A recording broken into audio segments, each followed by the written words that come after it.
untuk memperkuat dan memperkokoh akidah Ahlus Sunnah wal Jamaah tidak bisa dengan cara sekedar gerumbal-gerumbul mawon.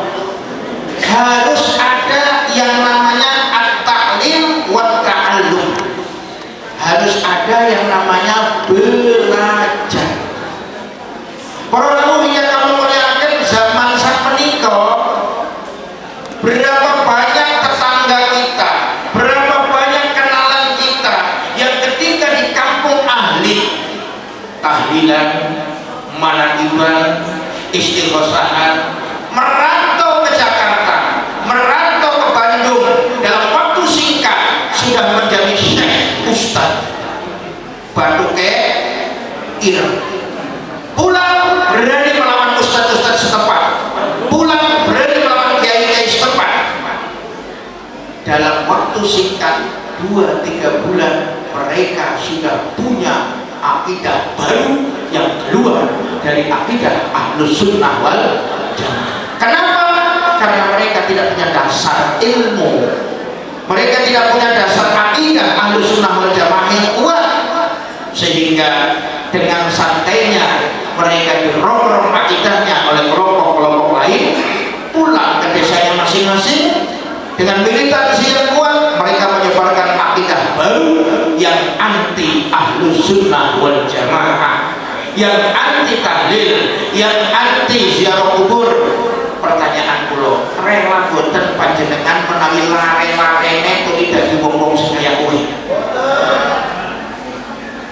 Sekarang kita kuat, insya Allah dirongrong kayak apa wis jadi pengurus NU orang bakal goyang.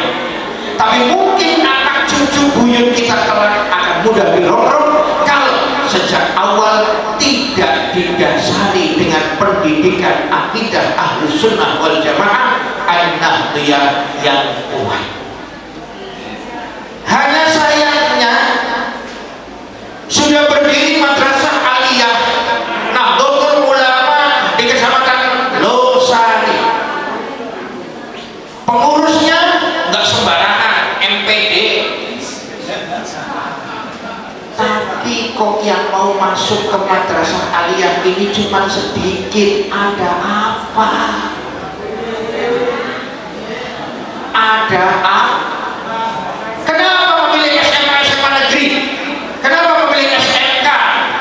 Kenapa memilih lembaga pendidikan yang tidak ada karakteristik Islam Ahlus Sunnah wal Jamaah an-nahdliyah? Monggo, gedungnya sudah bagus seperti ini, halamannya luas, pemandangannya asik. Kenapa siswanya cuma mubirawan? Ngenes atau ngenes nih? Bagaimana kemudian kelanjutan generasi muda kita? Ayo kita promosikan Manu apa ya? Manu Losari. Minimal kalau tidak di pesantren-pesantren Nahdlatul Ulama, ayo ke sekolah-sekolah Nahdlatul Ulama, hidupkan sekolah-sekolah yang berbasis Nahdlatul Ulama. Ada apa panjenengan semua takut memasukkan anaknya ke sekolah swasta semacam madrasah aliyah Nahdlatul Ulama? Karena dianggap sekolahnya tidak maju, karena dianggap sekolahnya terbelakang, takut ke depan anak-anaknya tidak bisa menggapai pekerjaan. Salah besar. Berarti kewalian panjenengan dicabut oleh Allah Subhanahu wa Ta'ala. Mau dengan si aktif temenanan, saya kira udah besok kapan anaknya aku sekolah ning MTS NU, ning aliyah NU, pandai apa? Para rawuh, yakin ini harus kita tanamkan sekuat-kuatnya. Kalau kemudian yang dicari dari pendidikan formal adalah sekedar jabatan, adalah sekedar pekerjaan, adalah sekedar gelar duniawiya, kemudian yang kita cari adalah materi, mohon maaf, berapa banyak yang tidak sarjana tapi kaya raya. Mari kita lihat fakta di lapangan. Yang dari kecil pesantren, yang tidak pernah pendidikan formal, tapi ternyata mereka kaya raya. Kalau yang kita cari gelar untuk mendapatkan pekerjaan yang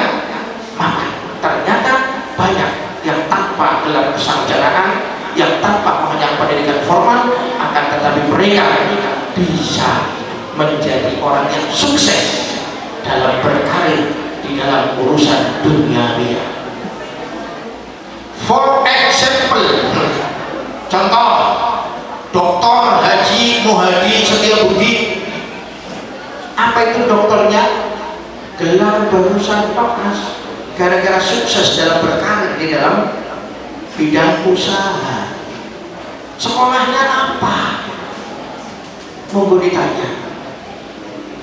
Jadi kalau kemudian sekolah hanya mencari gelar, kalau sekolah supaya kita mendapatkan pekerjaan yang enak, itu keyakinan kita berarti sudah terkikis oleh akidah-akidah yang tidak benar.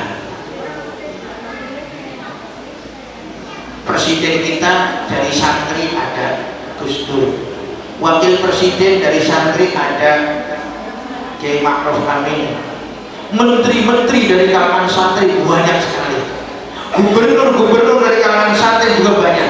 Artinya monggo Pak Bu, hidupkan sekolah-sekolah Nahdlatul Ulama, hidupkan pesantren-pesantren Nahdlatul Ulama, kirim anak-anak kita untuk belajar di pendidikan yang berkarakteristik Nahdlatul Ulama. Untuk apa? Menguatkan akidah. Wonten tahdilan Pak, ketemu karo kancane, sampean gawe berkata sepundi tes tahdilan. Tahlilan si kepriben, tangganya kita mati wis pitung dina, ini hari ke-7, maka saya diminta diundang untuk tahlilan di sana. Mas, sampai aja gara-gara langkah dalile Quran tidak pernah berfirman untuk tahlilan, hadis juga tidak ada, karena tidak dilaksanakan oleh Rasul, maka itu hukumnya bid'ah. Mas, sampai yang sayang-sayang sudah belajar, sudah beribadah dengan serius, hanya gara-gara melakukan suatu bid'ah yang tidak disukai oleh Rasul, pahala sampai hilang. Itu kata mereka. Dan orang-orang kita tidak bisa menjawab karena kurang pendidikannya, karena kurang kemampuannya dalam berdialog, kurangnya pemahaman dalam akidah Ahlussunnah wal Jamaah. 1 kali, 2 kali, 3 kali mungkin masih kuat, kesananya lama-lama orang melu tahlilan, orang melu manakibah. Untung di Indonesia ada organisasi besar yang bernama Nahdlatul Ulama. Walaupun sekedar geruduk-geruduknya terlebih dahulu, ternyata geruduk-geruduknya itu membuat mereka segan dan takut. Untung mana banser goreng lumayan kometen-kometen. Tapi sayang ini, mari mulai sekarang yang paling utama mempertahankan, menguatkan, memperkokoh akidah Ahlussunnah wal Jamaah An-Nahdliyah. Mulai sekarang kita terapkan dengan cara mempromosikan sekolah-sekolah yang berbasis Nahdlatul Ulama, pesantren-pesantren yang berbasis Nahdlatul Ulama, supaya semakin kuat, semakin maju, hingga anak cucu kita kelak sudah kuat akidahnya, tidak mudah goyah. Itu yang pertama. Kemudian yang kedua, goyangan-goyangan yang membuat kita mudah goncang adalah urusan ekonomi. Terutama pilihan murah, pilihan anggota dewan, siapa sih naik duit, dia mesti dicoblos. Ini ekonomi sangat berpengaruh. Maka salah satu fungsi daripada Nahdlatul Ulama adalah membuat satu kegiatan yang memberikan maslahat untuk kemajuan perekonomian warga Nahdlatul Ulama. Sehingga di dalam lembaga Nahdlatul Ulama ada lembaga ekonomi, ada lembaga pertanian. Ini tujuannya untuk menguatkan perekonomian. Di samping itu yang sudah kita rintis ada koin NU. Saya tadi berbincang-bincang dengan beliau Kiai Haji Jawahir. Beliau pernah mengadakan studi banding di Limpung. Hasil dari koin NU di Limpung itu sudah bisa bikin rumah sakit NU, sudah bisa bikin NU mat, supermarket NU, sudah bisa bikin masyarakat NU ekonominya maju. Mari tinggal kita memanage saja apa yang kita punya di lingkungan kita masing-masing, sehingga kelak insya Allah ekonomi warga Nahdlatul Ulama bisa ditopang dengan bagus, sehingga tidak mudah digoyahkan oleh urusan perfulusan. Para hingga kalau muliakan, tadi sudah disebutkan oleh korek kita, wa'tasimu bihablillahi jami'an wa la tafarraqu. Kita disuruh untuk menguatkan ikatan persaudaraan, kita disuruh untuk menguatkan ukhuwah, jangan bercerai-berai. Maka alhamdulillah MWCNU Kecamatan Losari mengadopsi semua aliran partai politik, yang PKB, yang P3, yang Golkar, yang Hanura, semua masuk dalam kepengurusan Majelis Wakil Cabang Nahdlatul Ulama, dikandung maksud kelak ketika ada pemilihan umum, baik itu pemilihan calon legislatif ataupun apa namanya, jangan sampai membuat pecah belah di kalangan khususnya warga Nahdlatul Ulama. Jangan sampai. Mari maju dengan sendirinya, ambil bagiannya masing-masing, kaplingannya sendiri-sendiri dikuatkan. Kaplingannya P3 di sini, kaplingannya Golkar di sini, kaplingannya PKB di sini, kaplingannya ini di sini. Kalau sudah bisa mengambil kaplingnya masing-masing, kemudian masing-masing duduk sebagai anggota dewan, masing-masing dari mereka akan menguatkan Nahdlatul Ulama. Ini yang terakhir, yaitu garis politik. Sebab ad-din wal mulk tau amani, kekuasaan dan agama ibarat saudara kembar. Ketika antara kekuasaan dengan agama tidak sinkron, antara umat dengan ulama tidak sinkron, akan terjadi kerusakan. Butuh sinkronisasi antara kekuasaan dengan agama. Maka dibutuhkan orang-orang NU yang duduk di pemerintahan, dibutuhkan orang warga NU yang duduk di kepolisian, yang duduk di ketentaraan, yang duduk di anggota legislatif, hingga kemudian saling menguatkan untuk diiklani kalimatillahil mulia, memperkokoh akidah Ahlus Sunnah wal Jamaah An-Nahdliyah. Maka dari kami pengurus cabang Nahdlatul Ulama berusaha keras untuk menyatukan persepsi dalam arti satu tujuan, bukan mempersatukan aliran politik, bukan. Perbedaan itu satu kelaziman, beda itu satu kelaziman, sehingga sabda Rasulullah SAW, ikhtilafu ummati rahmatun, perbedaan di antara umatku adalah rahmat. Monggo yang di P3 P3, yang di PKB PKB, yang di Hanura Hanura, tapi ujungnya kuatkan akidah Ahlus Sunnah wal Jamaah An-Nahdliyah.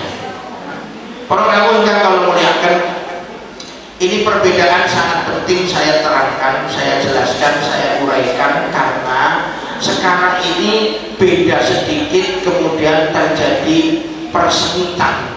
Apa persengitan itu? Perselisihan.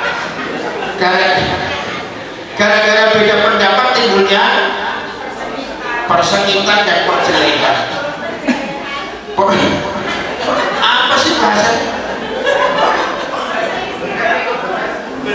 Perselisihan pendapat jangan sampai menimbulkan persengitan dan perselisihan. Dulu Kanjeng Nabi sendiri mengatakan nunzilal Qur'an ala sab'ati ahrufin. Quran itu datangnya dari Allah, diturunkan kepada Rasulullah Muhammad SAW. Pembawa wahyunya namanya malaikat Jibril. Tapi kemudian Kanjeng Nabi menurunkan kepada sahabatnya dengan 7 bahasa, sehingga kemudian kita mengenal ada qiraah sab'ah, ada qiraah sab'ah, ada Abu Amr, ada Ibnu Katsir, ada Ibnu Amir, ada Hamzah, Kisai, Nafi' dan Asim. Beda dalam melafalkan Al-Quran, beda dalam membaca Al-Quran. Apakah mereka bertengkar? Apakah mereka saling jelek? Tidak ada. 1, 2. Perbedaan di antara para a'immatul mujtahidin.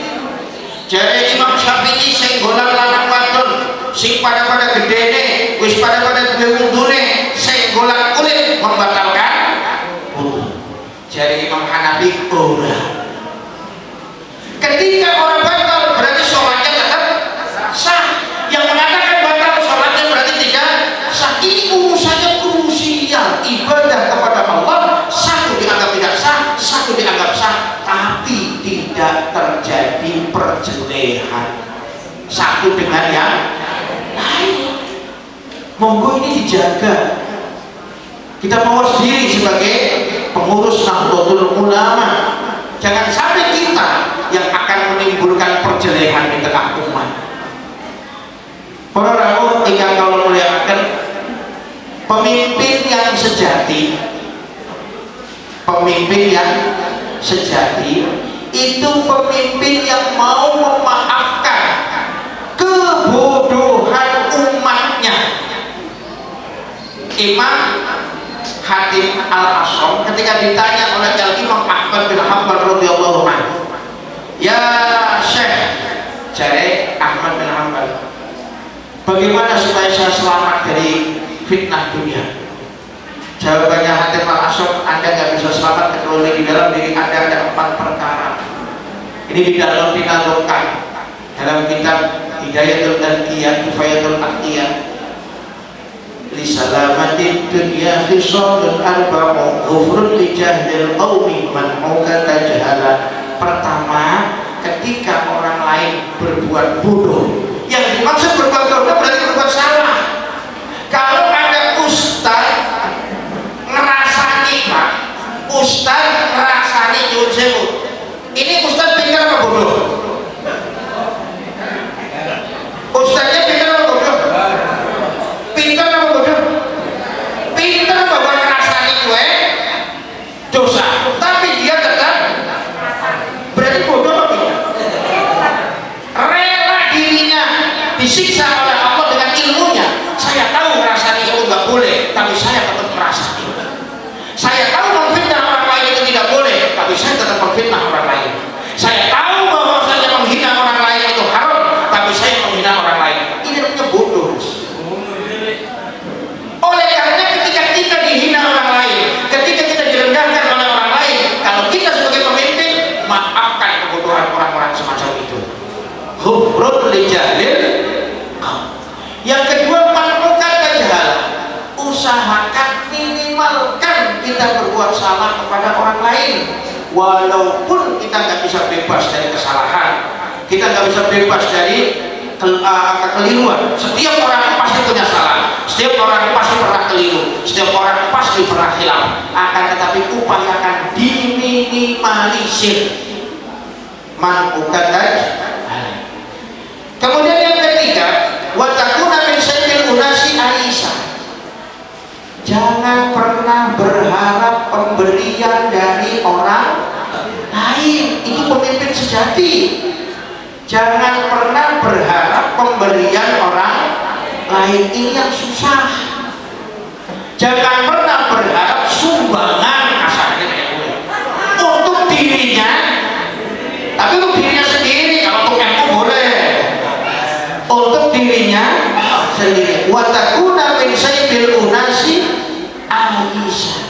Sebaliknya, wa min sayyidin nafsika lil unasi badila.